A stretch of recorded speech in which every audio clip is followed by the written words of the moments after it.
प्रभु चरित्र सुनबे को रसिया, राम लखन सीता मन बसिया। आज सुनेंगे हनुमान चालीसा की इस चौपाई की कहानी।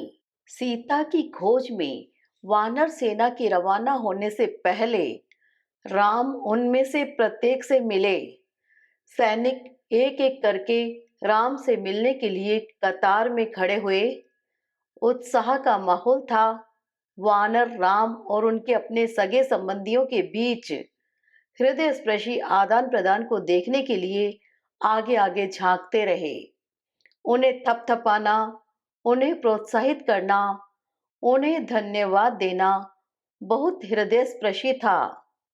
हनुमान राम के सामने थे। राम ने उनकी परीक्षा लेने का फैसला किया। उन्होंने सबसे पहले उनसे पूछा कि वह यह सब करने के बाद कहाँ गायब हो गए, जबकि हनुमान उस सवाल का जवाब देने के बजाय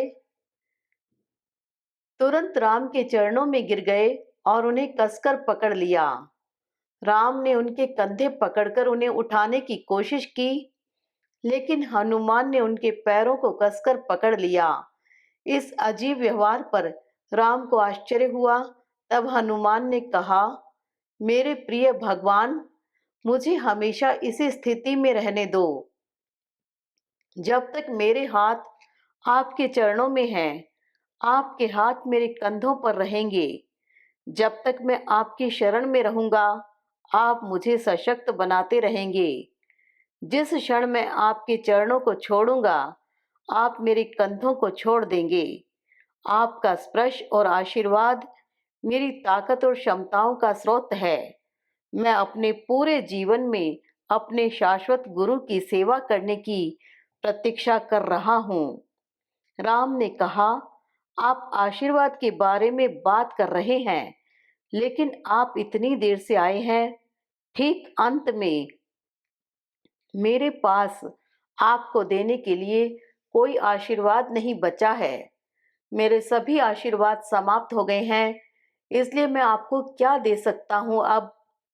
हनुमान ने तुरंत उत्तर दिया, हो सकता है कि आपने अपने पास मौजूद बड़ी बड़ी वस्तुएं दान कर दी हों।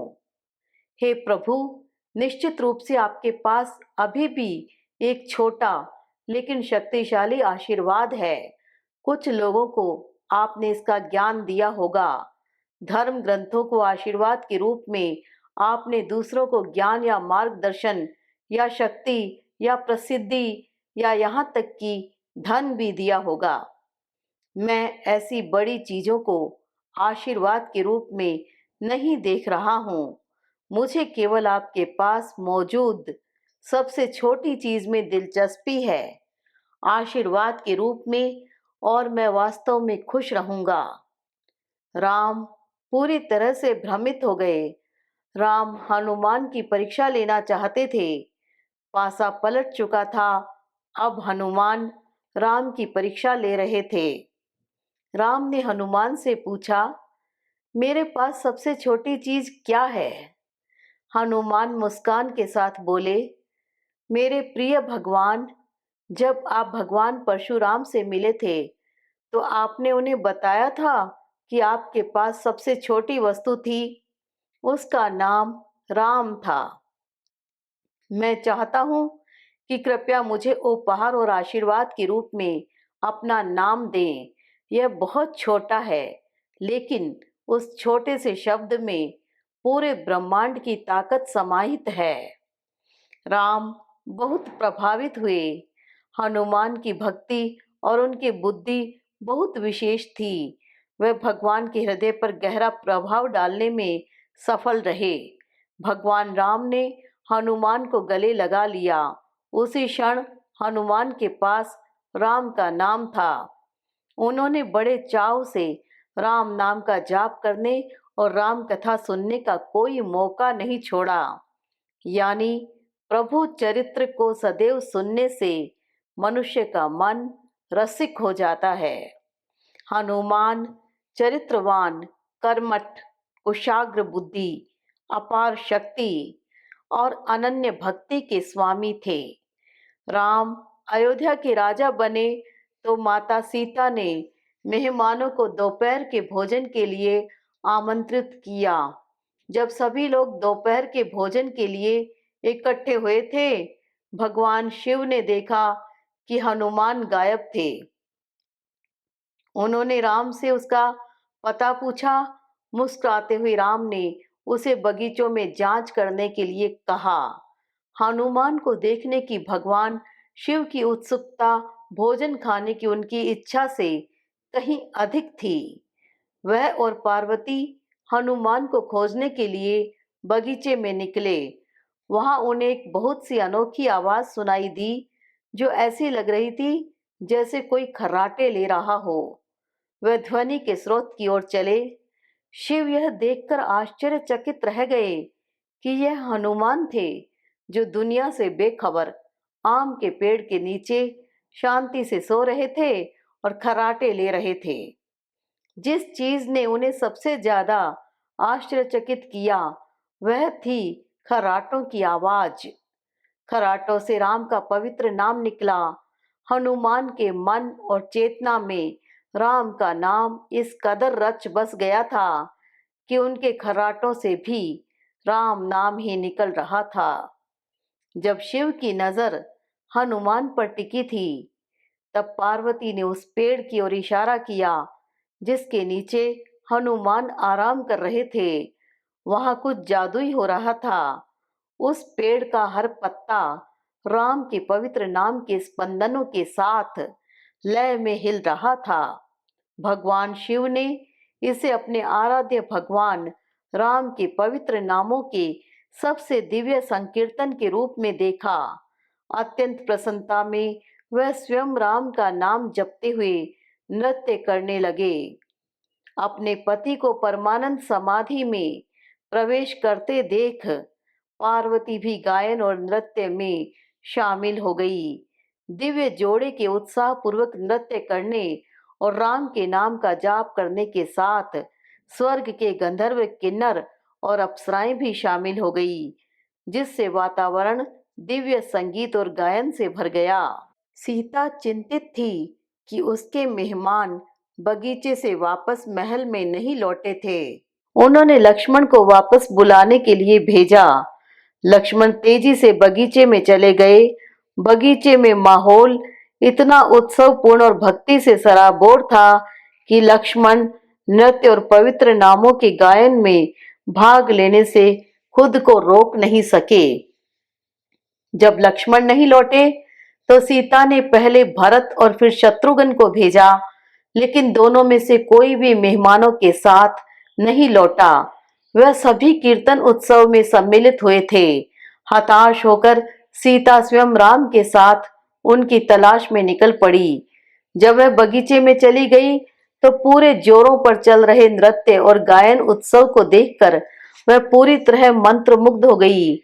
इस सब शोर शराबे के बीच हनुमान आम के पेड़ के नीचे आनंद पूर्वक सो रहे थे और उनके मधुर खर्राटों से राम का नाम गूंज रहा था।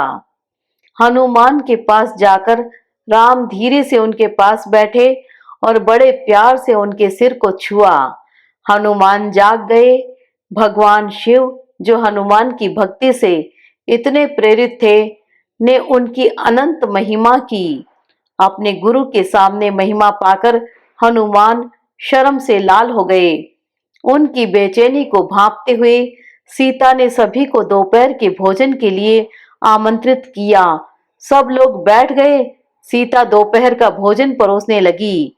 उसने देखा कि हमेशा की तरह हनुमान बैठे नहीं थे, बल्कि खुद को किसी सेवा में व्यस्त कर चुके थे। आज उसने उसे मेहमानों के साथ बैठने के लिए मजबूर किया। प्रारंभ में हनुमान दोपहर के भोजन के लिए राम के साथ बैठने में शर्मिंदा थे।